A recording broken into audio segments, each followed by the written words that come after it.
și în urma coliziunii m-am ales cu farul spart. Apărătoarea asta de plastic se schimbă ușor. Problema a fost la far. Am căutat pe internet tutoriale, manuale, de nou am căutat foarte mult și nu am găsit nimic. Și sunt aici câteva șuruburi pe care le-am demontat. Bucurat degeaba, mai există un șurub pe partea asta care se prinde de aici. Pardon. Acum am observat că farul era rupt și aici. Și este destul de dificil de demontat zona asta.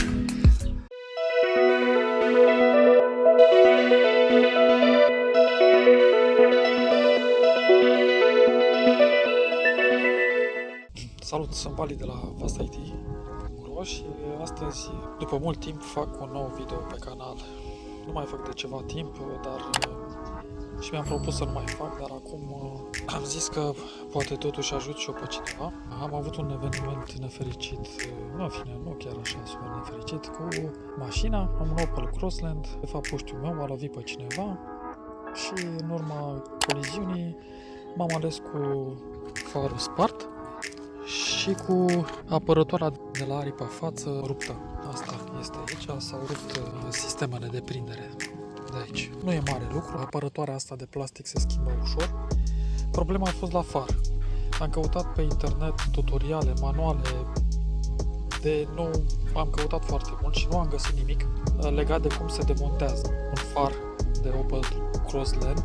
A mea este 2018, dar modelul este 2017, 2022 sau 2024, ceva de 2022 cred că este. N-am găsit pe nicăieri și mi-a luat inima în dinți și am zis hai că să încerc totuși, să văd cum reușesc. Eu deja l-am demontat și vreau să vă arăt și vouă că dacă cumva mai este cineva care are nevoie vreodată să facă așa ceva, să știe cum. Păi, în primul rând, sunt două șuruburi, unul aici și unul în zona asta. Mie mi s-a rupt clema asta de aici, ceva de genul ăsta. În fine, sunt două șuruburi care se desfac cu o tubulară de 7 și mai există un al treilea șurub pe dedesubt, care e destul de incomod de desfăcut. Am văzut tot felul de tutoriale de la alte mașini Opel, Astra, nu mai știu ce, Corsa și așa mai departe, că mulți demontau bara. Eu n-am reușit să demontez bara, era destul de dificil, am avut o tentativă să desfac astea șuruburile astea, dar n-am reușit. Era prea complicat. Și am zis hai să încerc să desfac în zona asta, să ajung cumva pe aici, dar pe partea dinspre roată și să încerc să-l demontez. Știind că are prindere în 3 locuri, unul aici și unul în spate, pentru că am văzut farul nou pe care l-am cumpărat. Am să-l întorc acum să vă arăt și vouă care este prinderea. Prinderea este aceasta de aici și cu aceeași tubulară de 7 merge desfăcut. O să-l pun așa un pic aici și am să trec pas cu pas cam cum am făcut. Deci prima oară am desfăcut șurubul ăsta de aici cu tubulară de 7, al doilea șurubul de aici tot cu tubulara de 7, însă ca să scot, să despart cumva farul de acea contraripă sau aripă, cum se numește asta, a trebuit să desfac și astea două șuruburi cu tubulară de 10, cred.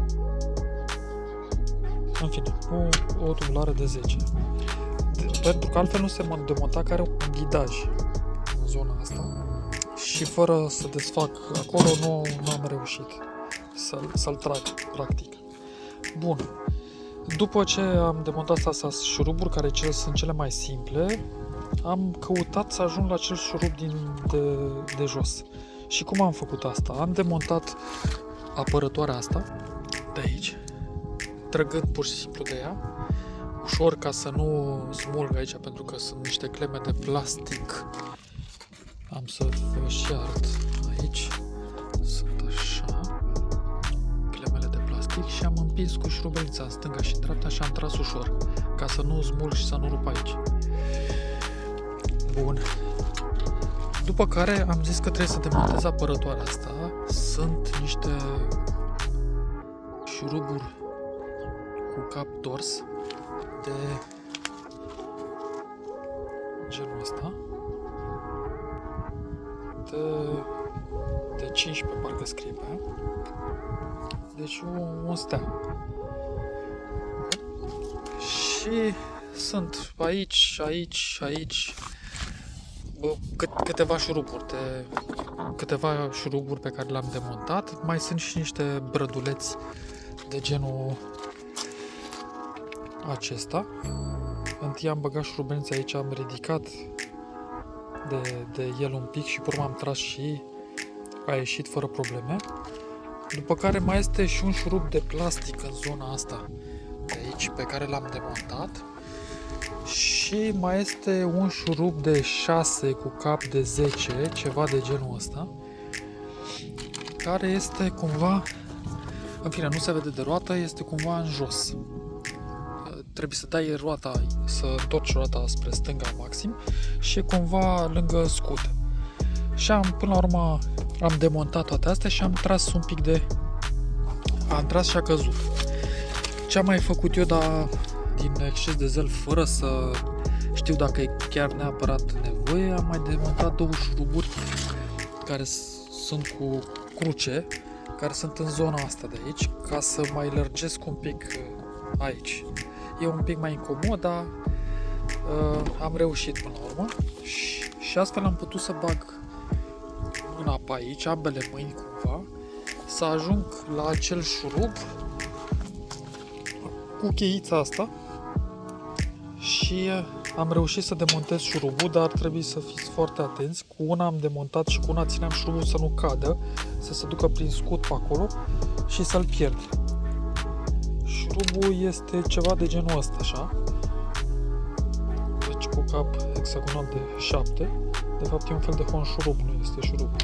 Și am reușit să-l demontez și odată scos a ieșit ușor, în fine ușor, mai trebuia să scot mufa. Mufa are o siguranță, asta e siguranța, se bagă o șurubelniță încet în zona asta de aici și după aia se trage. Da? Cam asta este procedura de demontare a farului de Opel Crossland X. Far pe partea stângă, pe partea șoferului. Farul pe care l-am luat pentru a-l înlocui nu este original, l-am luat aftermarket, m-ați umit, o să pun link în descriere de unde l-am cumpărat, am dat vreo 800 de lei pe far, în rest puteam să iau de la dezmembrări, era peste 1500 de lei sau dacă îl luam nou nouț era peste 3000 de lei. Așa că am zis hai să încerc cu aftermarket și încă nu am apucat să-l demontez de pe el luminile și să-l pun pe cel nou. O să fac chestia asta și am să-l montez și am să revin cu impresii după ce l-am montat pe mașină. Menționez că apărătoarea asta de aici am luat-o direct de la rădăcină, a fost vreo 230 de lei, ceva de genul ăsta, cu transport vreo 250 și a venit în 2 zile destul de repede. Da, farul și el la fel, l-am comandat luni și a venit joi. Niște băieți foarte de treabă și paroliști. Să vedem acum dacă se și potrivește și totul funcționează. Probabil că după montaj o să trebuiască să fac și un reglaj de lumini la far. Probabil că se fac de aici. Sunt câteva reglaje, n-am mai făcut, dar o să încerc să fac noaptea chestia asta și să-l reglez. Practic trebuie să scot becurile, să le pun de aici, de aici și piesa asta de aici, care sincer să fiu nu știu ce este, să le montez de aici, să o pun aici. Probabil că e semnalizarea asta sau ceva. Fază lungă, fază scurtă, semnalizare, da? Se desface accesul se face prin capace, prin rotire, aici și în zona asta, semnalizarea sau ce este, se desface cu tot așa un tors, o șubelniță sau o cheie stea. Becul, cred că este faza lungă asta, se demontează destul de ușor. Sunt niște cleme, o clemă aici și o clemă aici. Se apasă un pic cu șurubelnița, dar nu foarte tare. Și se trage un pic de bec. Mare atenție că nu aveți voie să puneți degetul, mâna pe grăsime pe asta. Desfacem frumos, ușor. Și asta a fost. Deci becul se pune cu locașul ăsta aici, așa. Bun. Revenim la următorul. Problema este următoarea, că avem mufa asta așa aici și înainte o să pun becul prin împingere ca să nu-l ating. Hai să vedem dacă reușesc. Gata. S-a pus și acum am să încerc să pun mufa. Bun. Gata. Și acum revenim la fază. Să demontăm faza lungă, faza scurtă.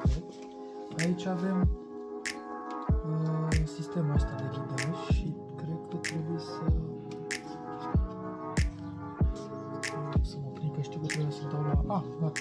Trebuie să apăsăm în sus, așa, și pe urmă să o ridicăm. Dar primul lucru trebuie scos mufa, că nu merge altfel. Deci tras de mufa un pic ușor, demontat, după care împins un pic în sus, care un cărlin acolo care agață.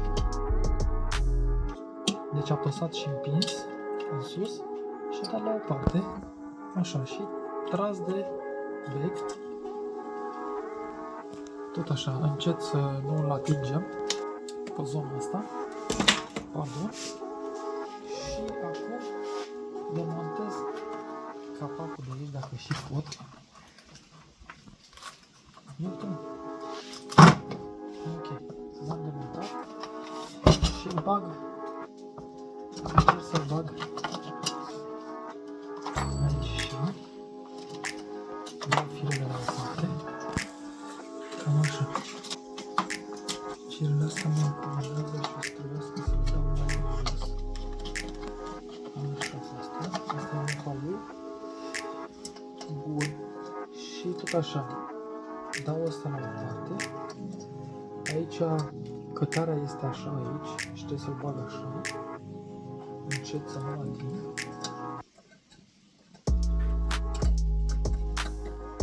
Îl așez, după care dau înapoi.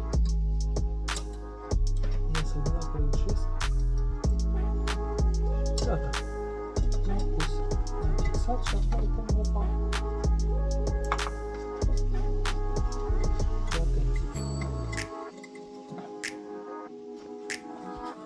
Nu prea văd bine. Gata, am montat și faza scurtă, cred. Facem o pauză. Ok, practic asta este cu totul altceva. Cred că sunt niște comenzi, o chestie electronică de la far. Semnalizarea este practic aici și m-am chinuit un pic până să dau seama cum se demontează. Practic se apasă un pic pe el și se rotește. Se apasă un pic pe bec și se rotește spre stânga și se trage.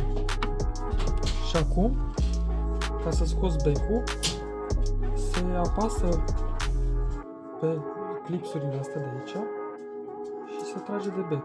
Și asta a fost tot. Acum îl băgăm înapoi aici, să vedem și cum. Pentru că n-ar trebui să meargă de tot într-un singur sens. Cred că așa nu. Ia să vedem. Ok, așa nu, așa trebuie să intre. Gata. Și l-am băgat. Și acum trebuie să-l înfing acolo. Am brăzul asta. Și dacă am făcut spre stânga, acum trebuie să împing și să fac spre dreapta. E destul de incomod și am reușit. Se vede? Apropie mai... Am reușit să-l pun. E cam într-o parte. Mai trebuie să mai mă uit un pic. Da. Ok. Trebuie să montăm noul far aici. Cea mai grea chestie este să băgăm șurubul ăsta de aici. În rest mai avem șuruburile astea și șuruburile astea. Și după aia să demontăm, să montăm restul. Cam așa arată farul. O să-l scot de aici un pic. Că după aia nu să mai pot să-l scot după ce-l montez. Trag de cleme de la mufă, ca să pot să bag mufa. Prima oară. Vin pe aici pe sus. Și mă să mă scot.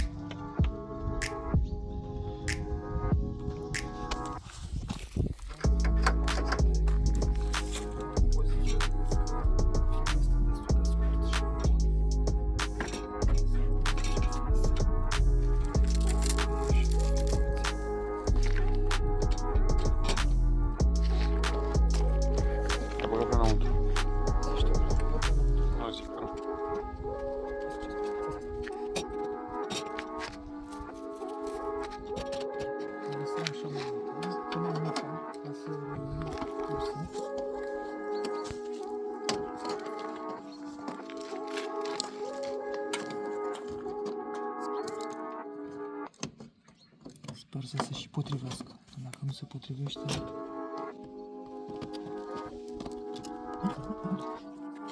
A intrat, doar siguranța nu s-a apăsat bine de la început și m-a apăsat un pic mai tare și a mers. Bun, ne apucăm să montăm farul și revenim după ce terminăm. Bucurat degeaba, mai există un șurub pe partea asta care se prinde de aici. Pardon. Acum am observat că farul era rupt și aici și este destul de dificil de demontat zona asta. Practic am fost nevoit să dau apărătoarea jos. Da? A mai fost un brăduleț pe aici, unul pe jos, unul pe sus, pe acolo. Am scos cu totul apărătoarea ca să pot să bag cheie tubulară de 10, să demontez un pic din șuruburile astea și asta de aici, din zona asta, ca să pot să trag de bară și să pot să desfac șurubul de acolo. Că altfel n-am avut nicio șansă. Da? Practic trebuie slăbită piesa asta cu o tubulară cu prelungitor de 10, da? O dată aici și o dată mai jos și astfel poate ieși partea asta de bară de aici. Vedeți? Se prind cu cele două șuruburi și se slăbește un pic și practic se mișcă chestia asta și dacă strângi șuruburile se strânge și trage bara în sus. Practic așa. Trage bara în sus. Și am desfăcut-o de tot, n-am știut că trebuie doar slăbită un pic ca să poți să tragi de partea asta de bară și să ajungi acolo la șurub. Și probabil că o să ajung și mai ușor la șurubul din partea asta de aici, de jos, pentru a strânge. Am terminat de montat farul. Mi-a luat mai mult decât am zis inițial, pentru că am descoperit de fapt că sunt 4 prinderi. Unul aici, cel de desubt și mai este unul aici care este foarte greu accesibil. V-am arătat în video. Nu am reușit să-l pun la milimetru la linie, mi-a mai rămas un mini luft aici, unul mic aici, probabil că din cauza tamponării s-a mai deformat mici lucruri pe aici, dar în mare sunt mulțumit. Farul arată bine, în comparație cu celălalt nici nu îți dai seama, poate un pic sticla pare să fie un pic mai tulbură, nu-mi dau seama. Doar de la reflexia luminii care este diferită în dreapta decât în stânga, dar arată foarte bine. Am să pun apărătoarea. reușesc. Practic se pune în interior așa aici și că în interior așa aici, în ghidajele astea două, după care se împinge, ia să ghid, stai că nu vedeți nimic, după care se împinge pur și simplu. Te uiți cu atenție să fie clemele astea în găuri și pe urmă împingi. Faci țac, țac, țac, țac, țac, țac. Da, nu se lipește foarte bine, probabil că a fost un pic de aripa la lovire, dar una peste alta sunt mulțumit de lucrare. Am pierdut vreo 2-3 ore și cam așa arată. Hai să pornim un pic farul să vedem că funcționează. Așa, pornim mașina, dăm pe avarii, dăm pe manual, fază scurtă și dăm și pe fază lungă.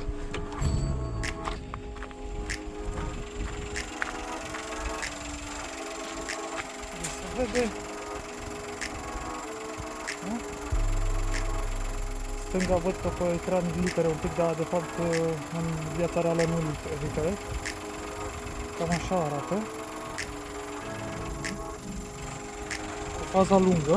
Hai să vedem și faza scurtă.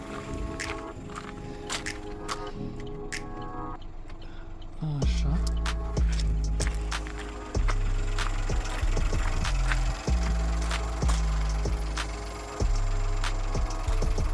E funcțională și faza scurtă, și poziționarea de zi, și semnalizarea, totul e ok. Hai să oprim ca să nu consumăm curent. Și curent. Benzina e inutil. Așa. Oprim și avaria.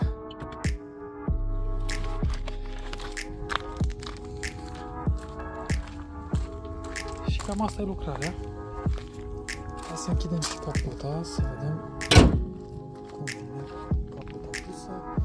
Vedem un mic luft aici. Da, asta este, n-am ce face. Atâta m-am priceput. Față de cum e aici. Da? E un mic luft. Având în vedere că m-ar fi costat triplu dacă mă duceam în servis, dar nu mai mult, sunt foarte mulțumit. Piesele le-am luat de la doi producători, în fine, doi furnizori. Farul l-am luat de pe piesauto.ro, de la Top Auto, ceva de genul ăsta din Suceava, cam 800 și ceva de lei, o să vă las link în descriere, iar apărătoarea de aripă am cumpărat-o de la Rădăcini, direct de la Rădăcini, ambele online, a costat vreo 250 de lei, cu tot cu transport, tot așa o să vă las și pentru asta link în descriere.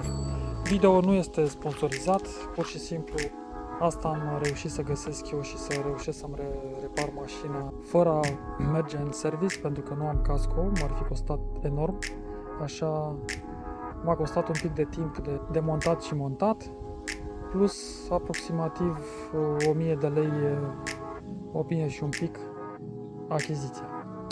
Cam asta a fost.